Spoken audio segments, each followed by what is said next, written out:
Look, we're all sitting, we're all waiting, so why don't we get cracking? Let's just do it and get on with it. Good evening and welcome to episode 26 of Shelf Analysis. I know, we're 26 episodes in at this point, and thanks so much for joining me tonight for a number of reasons. There's lots of things to tell you about. There are things that are starting to happen tonight. My guest tonight is absolutely fantastic and is the author of one of my favorite books of 2020 and one that's been much talked about here in the Ricochet Book Club as well. But we'll get to that in a few minutes. There's a lot to happen between here and there. Firstly, where am I going to go with? I'm going to go with, announced this today. The final book show of 2020 before the summer is happening this coming Sunday at 7 o'clock as usual on RTE Radio 1. We'll be back again in the autumn, but finishing out the first part of the book show for 2020 is this. We talked to the legendary Michael Connelly. Michael Connelly is a man who you may or may not know. You possibly know him through writing The Lincoln Lawyer. There was a movie version of that made as well. He has sold 70 million crime books. And I'm going to be talking to him from his home in Los Angeles, where he's in lockdown, possibly very posh, very nice lockdown. But we're going to be doing that this coming Sunday on the book show on RTE Radio 1, as well as talking to Frances Mackin, debut Irish author, about launching a book in the midst of all of this. And we'll be talking to an Irish bookseller as well about how potentially the Irish book selling market is going to look over the course of the next while. That is this coming Sunday, of course, at 7 p.m. at RTE Radio 1. As well as that, you'll be able to get the podcast if you're interested. Tomorrow afternoon, it usually turns up. So for everybody who's a podcaster and more interested in that. Now, before I get into what's coming up a little bit later on tonight, we announced this morning. I mentioned this ages ago. I am the chair of the judging panel for one of the categories for this year's Dalkey Literary Awards. There is a Novel of the Year award and an upcoming writer newcomer category for which I am the judge. I'm judging with Gary German and Keelan Hughes, who you will probably know. This coming Saturday in the Irish Times, we will be announcing the shortlists for both of those categories.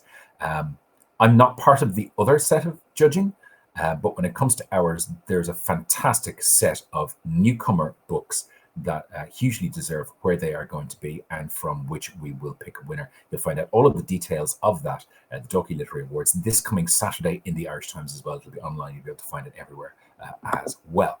Now, tonight, when we're finished, rarely do I go, I have something for you when you're finished. When we knock off here at 7:30 tonight, it is the opening night of the UCD Festival. This year's UCD Festival was supposed to happen in the real world like everything else, and normally there would have been about 150 events happening on the UCD campus in Dublin. Instead, everything is moved to virtual and online. The very first event tonight is this.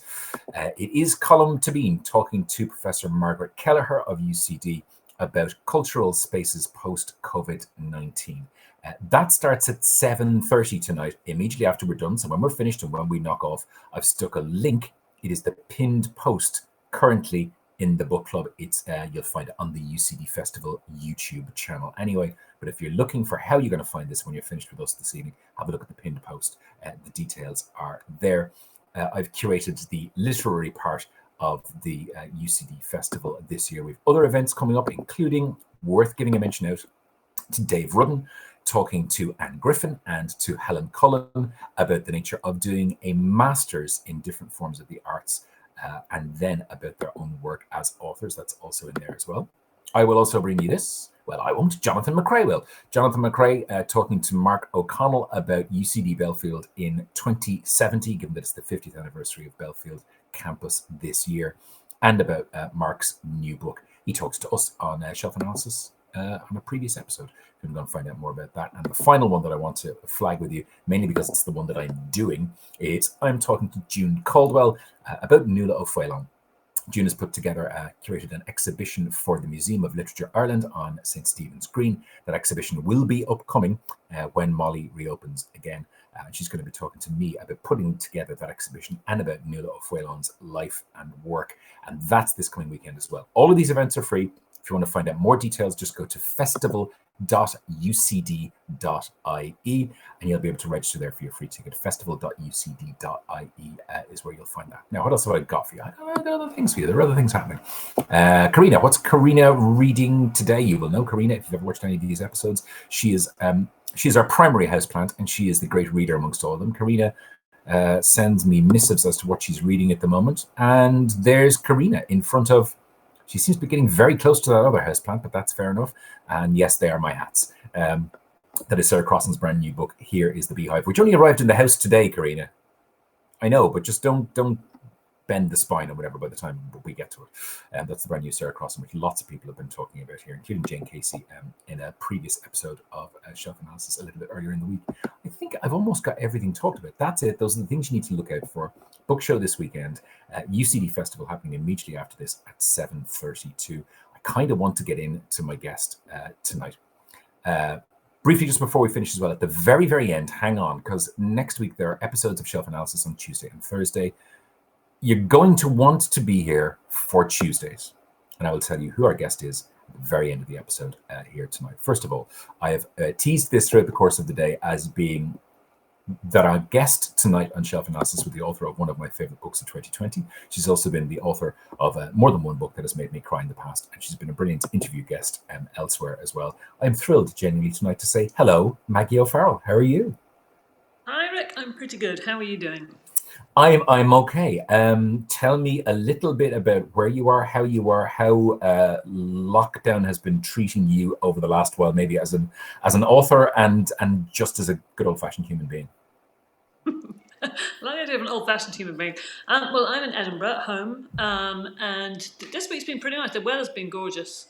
So we've been swimming in the sea, and we've been for a few walks, and it's not so bad. The house is pretty full because I've got 3 kids, so there's a bit of homeschooling going on, or we're trying to make it go on, and we're trying to get people to do chores, and also we're trying to do some writing, my husband and I. So that's a bit tricky. And actually today, I was the whole noise of the house was driving mad because I was trying to do some writing, and so I actually ended up in the kids' Wendy house, which was perfect. It's very I couldn't quite stand up, but it was fine. It was enclosed. I opened some of the doors so I could get bit of a breeze, and the cat joined me, but I actually got some work done for an hour or so. Nobody could find me. It's fantastic.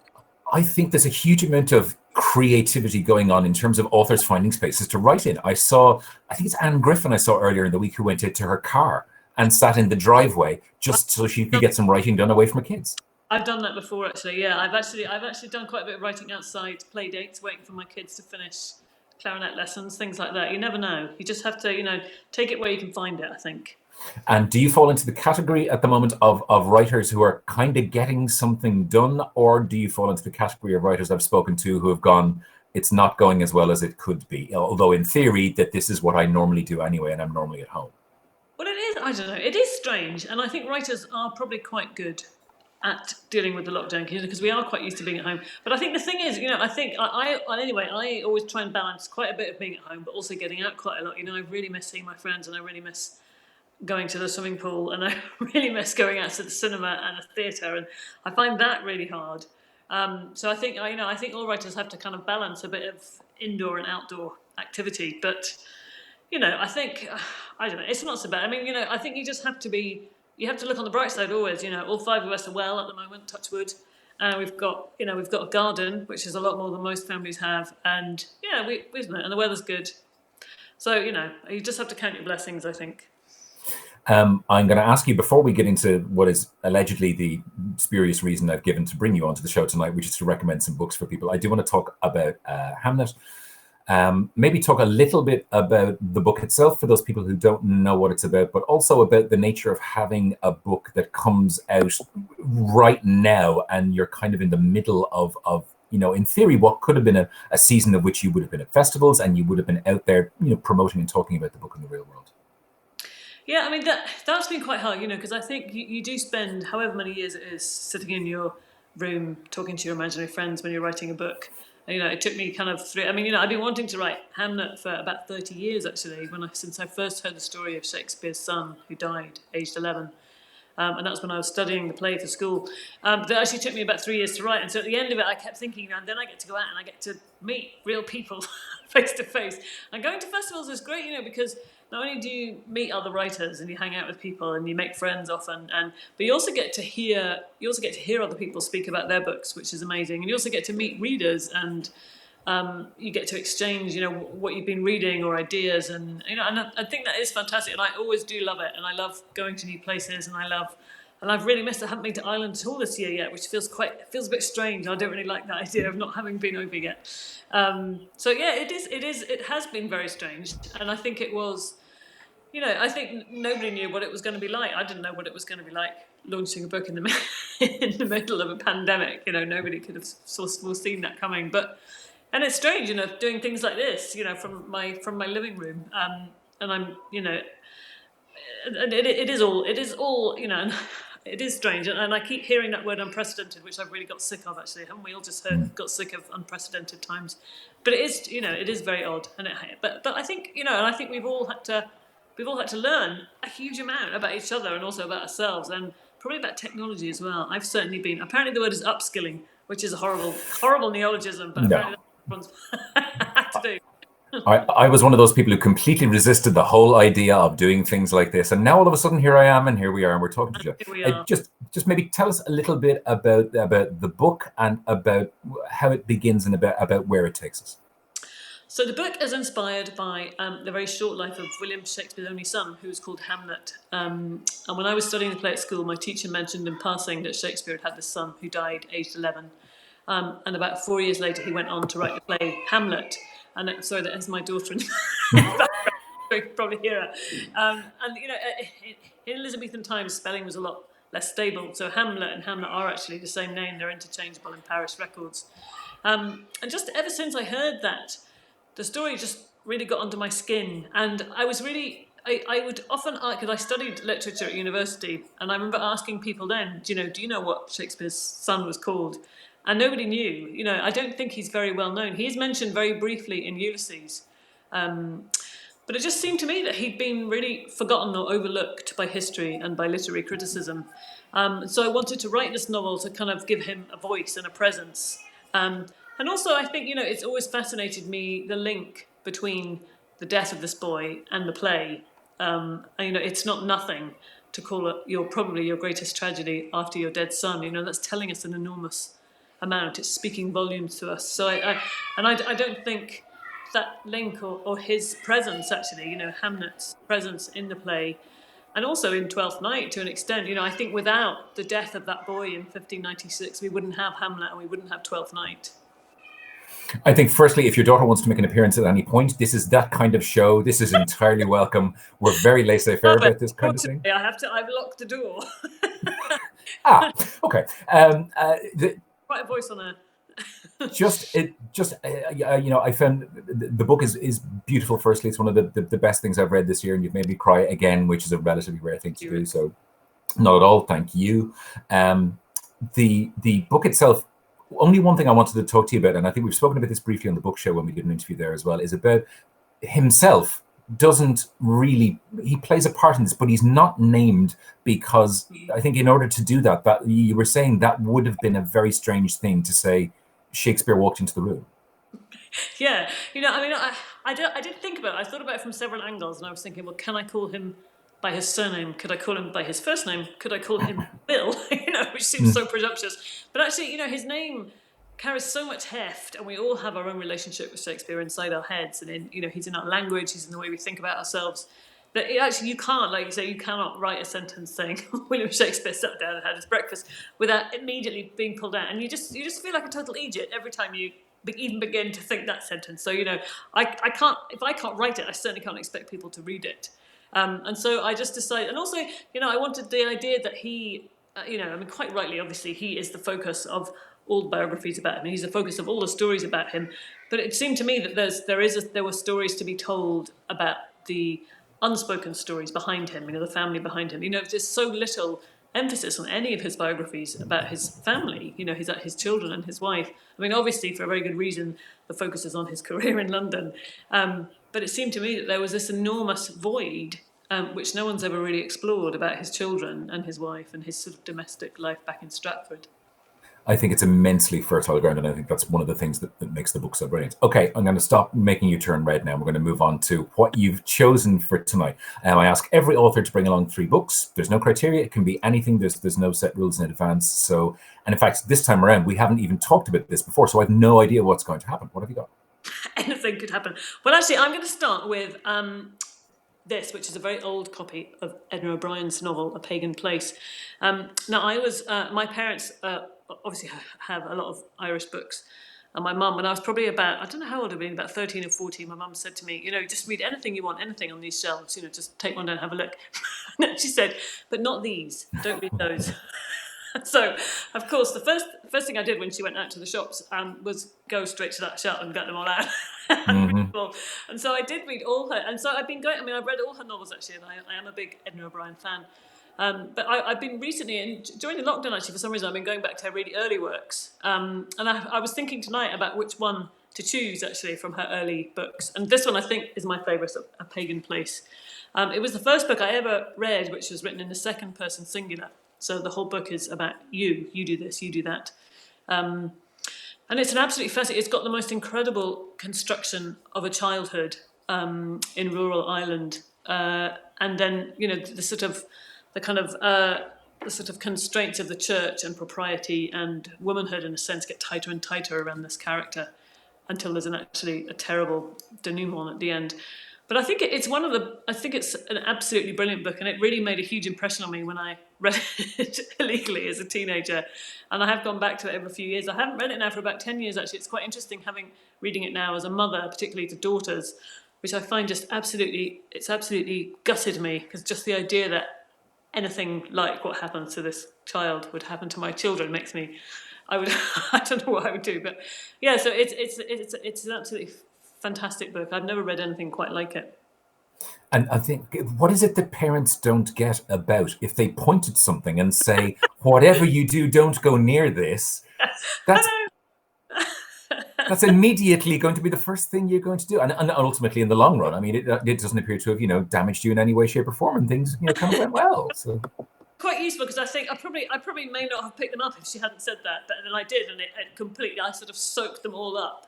Very, very quickly in quick succession, all her early, very slim volumes. And they've all got these great sort of narrow. I think actually this might be my mother's copy. It is, which I stole. Don't tell her. And it's gorgeous cover design as well. Some of the cover designs of those Edna O'Briens around that time are magnificent. I think they're from the 60s or 70s, yeah. Okay, book number 2. What have you Book number 2 is an anthology of poems, which is edited by Joe Shapcott and Matthew Sweeney, and it's called Emergency Kit: Poems for Strange Times. I actually can't find this. This is a new copy, which I buy several copies of these, and I keep them to give as presents to people. I've actually can't find my original copy, which is red. I think I might have lent it to someone, which is really annoying. But anyway, it is actually exactly what it says on the cover.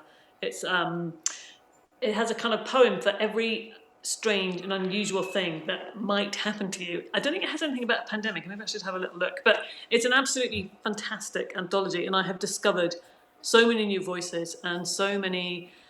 I've kind of gone down lots of little alleyways looking for people's collected works because of this book. It's one of my favourite poetry anthologies ever, I think.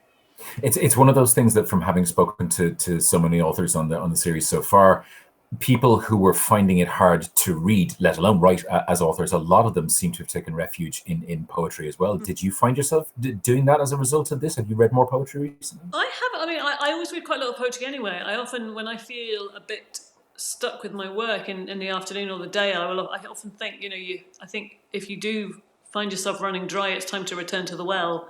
I used to go to a poetry class run by Michael Donaghy, the Irish-American poet, and he always used to say to us, if you get stuck, if you find yourself hitting a brick wall, just go back to the masters, go back to somebody who does it well. It doesn't matter what it's about, just go and have a look, and you sort of rehydrate yourself in a sense by reading something good. And I think poetry is very good for that, because you can just see, because there is, obviously poetry is so different from prose, but just seeing how somebody else can use language and manipulate it, or weight each word carefully is very inspirational, I find. And do you have a third choice for me somewhere as well? What else is that? Yes, this is a new one actually, which I've just read. This is Dominicana by Angie Cruz, which I just whipped through this. I started it quite late one night, and I thought I was really tired and thought I would read 50 pages or so, but I was there at 3 a.m. still, and I was about 3/4 of the way through, so it really, really cracks along beautifully. And it's about a really young girl, actually, a 15-year-old girl from the Dominican Republic who marries a much older man in his 30s who takes her to New York, and it's about how she adjusts and acclimatizes to her new life in the 70s New York, which of course was a very different city to the one it is now. And I absolutely loved it. I've only read, I'm sorry to say, I've only ever read one other Dominican writer, and that's Junot Diaz, whom I love. I love his short stories and his novels. So it was fantastic to get the kind of female perspective of what it's like to be an immigrant from to New York, and her experiences. I mean, basically, she's kind of confined to her apartment all the time. Her husband tells her not to go out, and she can't speak any English, and she hasn't got any money, and she doesn't know anyone. So it's this extraordinary sort of portrait of a marriage in a kind of lockdown, in a sense, and it's very, very tense, but it's fantastic. It's completely transporting and brilliant book. Okay, that's brand new. Just show us that again. That's called Dominicana. By Angie Cruz. It's on the Women's Prize shortlist. Yeah. As are many great books, I hear. Many astonishing books that have been released this year. Just on that topic, do you care about prizes? Do they matter? Are they important? Is it just nice to end up figuring out that you're going to be on a long list or a short list? Or well, it's great.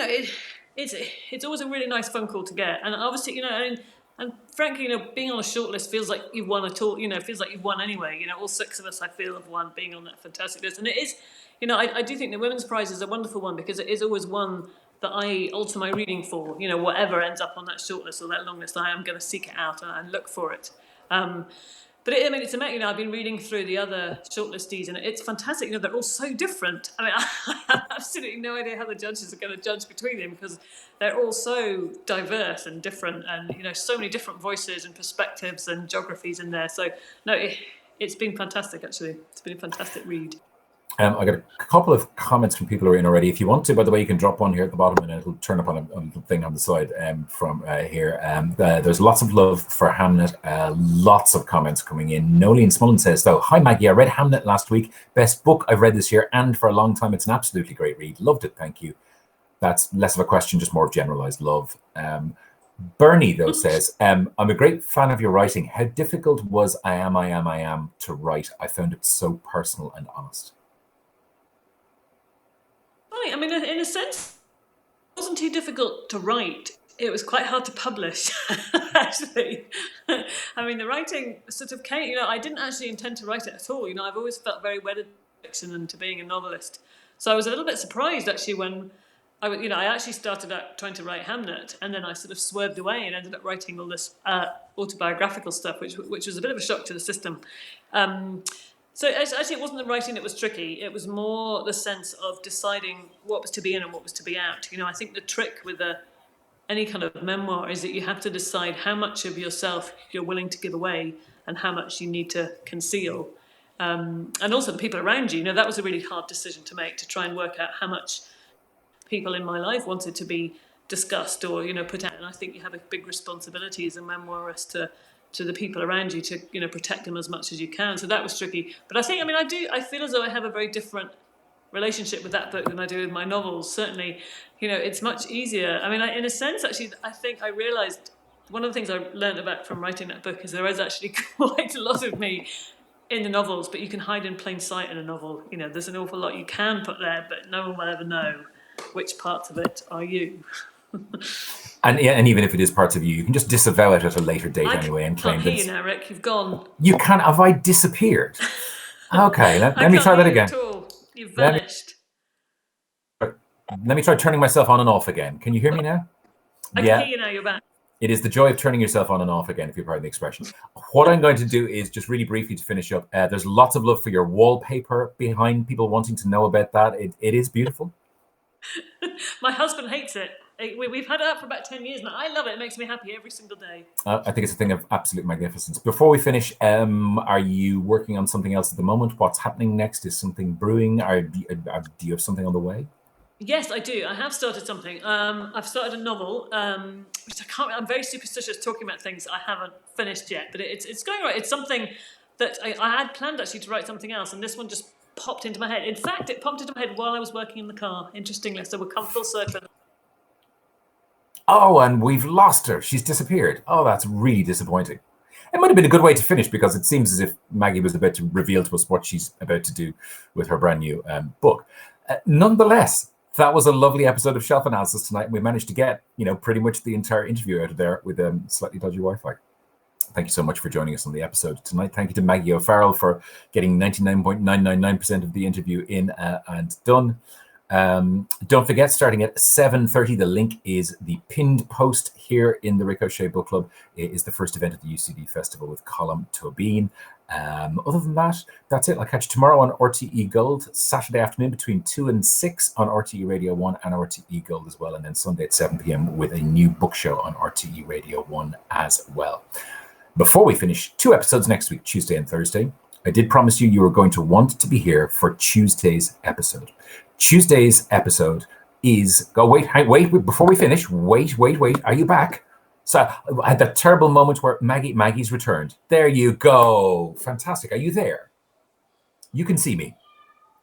Can you see me or hear me? Or have you now completely disappeared? No, Maggie's disappeared and we can't see her and or hear her. No, she's not there. In which case, we're going to goodbye. For Tuesday night's episode, you are going to want to be here. You're going to want to bring a glass of wine because our guest on Tuesday night here is Graham Norton. I'll see you then.